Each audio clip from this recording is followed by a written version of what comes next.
it wasn't just that she deflected, it was how she deflected that made it so embarrassing for her. In fact, at times, Bondi was so obnoxious and so disruptive that she had to be repeatedly, if gently, blocked by Jim Jordan from shouting over her questioners. And that is how it was covered. And when Jim Jordan is the voice of reason, you kind of know things are going off the rails. Listen, I've prepped a lot of people for these hearings. As I was just saying to Chris, I have watched hundreds of them. And this one is, well, pretty easy to analyze. Because over the course of those 5 hours, Attorney General Pam Bondi made an absolute fool of herself, evading questions, childlessly shouting down lawmakers, talking back, and even resorting to name-calling, all while attempting some of the most ridiculous and poorly executed diversions I have ever seen. But why just read you the reviews? I just wanted to start there when I can take you to the actual show. Here was Pam Bondi being asked a very simple question about why the Justice Department has not brought new charges against anyone in the Epstein files. So I really have just one question for you. How many of Epstein's co-conspirators have you indicted? How many perpetrators are you even investigating? This administration released over 3 million pages of documents, over 3 million, and Donald Trump signed that law to release all of those documents. He is the most transparent president in the nation's history. And none of them asked Merrick Garland over the last 4 years one word about Jeffrey Epstein. How ironic is that? You know why? Because Donald Trump, the Dow right now is over, the Dow is over $50,000. I don't know why you're laughing. I mean, I don't know why more people weren't laughing in exasperation at the absurdity of her answer. I mean, Pam Bondi was asked why she hadn't investigated any of Epstein's co-conspirators. And she basically said, because the Dow is over 50,000. I mean, I guess her argument is, do we really want our Justice Department investigating an elite cabal of pedophiles at a time when their stock portfolios are doing so well? Guess this is the Attorney General of the United States, though. I mean, she's a person that is supposed to make big, important, sober, prosecutorial decisions. A person that is supposed to be independent of the president, who she worshipped through the course of a 5-hour hearing, publicly, out loud. And she's supposed to be independent of politics in general. But for most of this hearing, it felt like Pam Bondi was not really acting as the Attorney General, and more like she was auditioning for the role of a Trump campaign spokesperson. I mean, here she was responding to a comment about her office's handling of the killings of U.S. citizens Renee Good and Alex Preddy. The DOJ is not collaborating with state and local law enforcement on these homicides. So I really think that is a disgraceful approach to the homicides of American citizens, and really does nothing to bring credit to your department. And, Mr. Chairman, I would yield back. Gentlelady yields back. May I answer? Attorney General can respond. I find it interesting that she keeps going after President Trump, the greatest president in American history. DOJ isn't collaborating with local law enforcement to investigate the death of American citizens. That was in the question. It's an important thing to ask.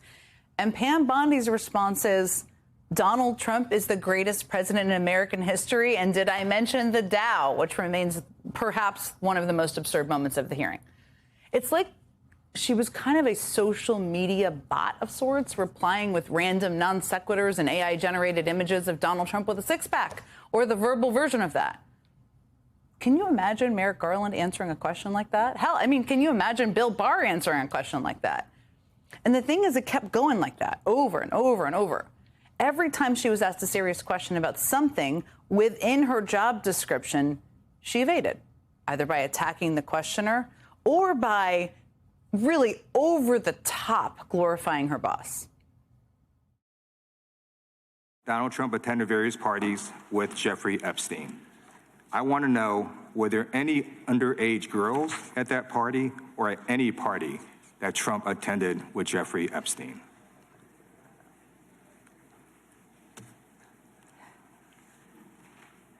This is so ridiculous, and that they are trying to deflect from all the great things Donald Trump has done.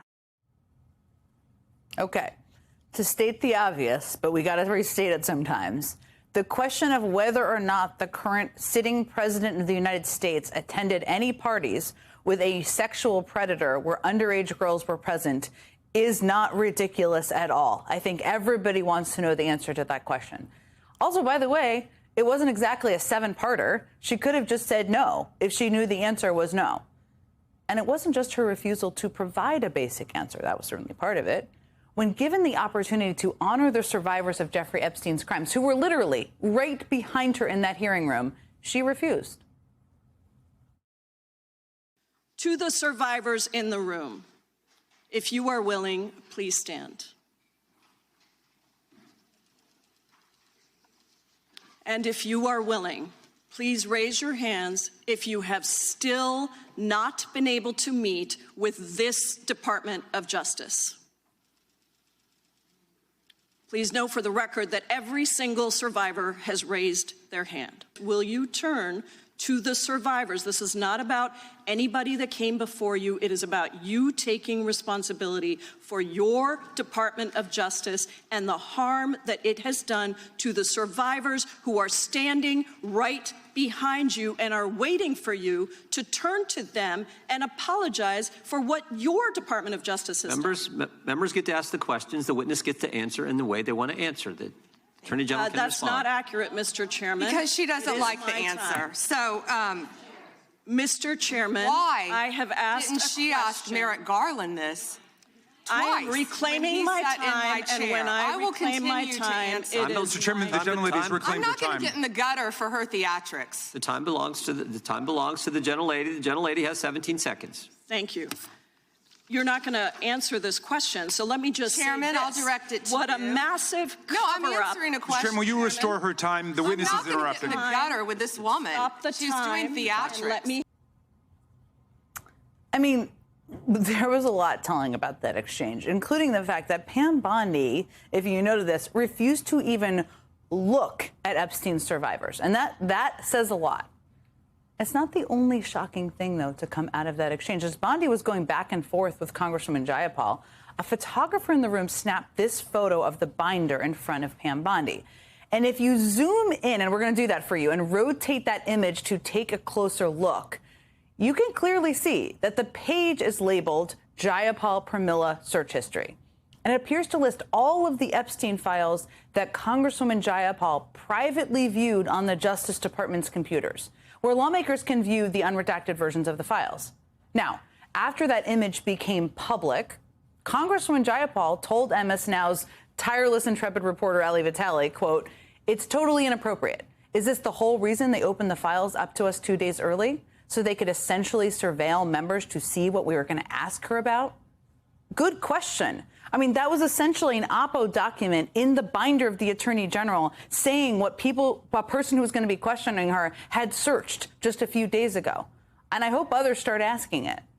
I mean, throughout the entire hearing, Bondi made it clear that her goal was to basically not answer questions, of course, but fight with every Democratic member of the committee, no matter what their questions were. At one point, Congresswoman Becca Balint got up and walked out of the hearing over Bondi's attacks. Do the right thing, Attorney General. Meet with the survivors. They have been asking for a year. Meet with the survivors. Do the right thing. I yield back. I was curious if you, Congresswoman, asked Bill Clinton that. Didn't see one tweet, not one. I didn't see one tweet when Joe Biden was in office about Bill Clinton. Didn't ask Merrick Garland anything about Epstein, not once when he was. Weak sauce. And also, I want the record to reflect that, with this anti-Semitic culture right now, she voted against a resolution condemning. Oh, he is Jewish. I just want to be clear. Do you want to go there, Attorney General? Or do you want to go there? Are you serious? Talking about anti-Semitism to a woman who lost her grandfather in the Holocaust? You heard that correctly. Yes, Congresswoman Becca Balint's grandfather died in the Holocaust, and Pam Bondi just accused her of being anti-Semitic instead of agreeing to meet with Epstein survivors. That's what just happened there. And again, these weren't just isolated incidents. And what I would consider perhaps the clearest sign that she was either completely out of her depth or unprepared with no good answers or a combination, her go-to move during the hearing was to repeatedly behave like some sort of over-caffeinated high school mean girl. This guy has Trump derangement syndrome. He needs to get, you're a failed politician. Not a complicated question. Well, I guess it is for you because you have a law degree and those are privileged. Do you even know who Chase Mulligan is? You're so obsessed with, you don't, do you? I'm going to teach you the rules again. Have you apologized to President Trump? Have you apologized to President Trump, all of you who participated in those impeachment hearings against Donald Trump? Nothing about helping crime in her district. She's not even worth getting into the details. Excuse me, I'm going to answer the question. Answer my question. No, I'm going to answer the question the way I want to answer the question. No, and I told you about that, Attorney General, before you started. You don't tell me. Yeah, I did tell you because we saw what you did in the Senate. You're a lawyer, not even a lawyer. Arlen, you don't get to reclaim time when you bigger than Watergate. When I don't answer the question the way you want. Only 2 people voted against it, and you were one of them, hypocrite. But we're going to move back to you. I bet we are. Yes, of course, because you're here to testify. The whole thing is given a grown-up version of Regina George from Mean Girls. You know who I'm talking about. Now, for Pam Bondi, this entire hearing was about putting on a show, obviously. So her boss could see her yelling at lawmakers he doesn't like. That's the whole thing. But Donald Trump was not the only one watching this hearing. I mean, whether it's the Epstein files or the killing of American citizens in Minneapolis, the entire country has taken an interest in what this Department of Justice is doing. We know this. They're paying attention.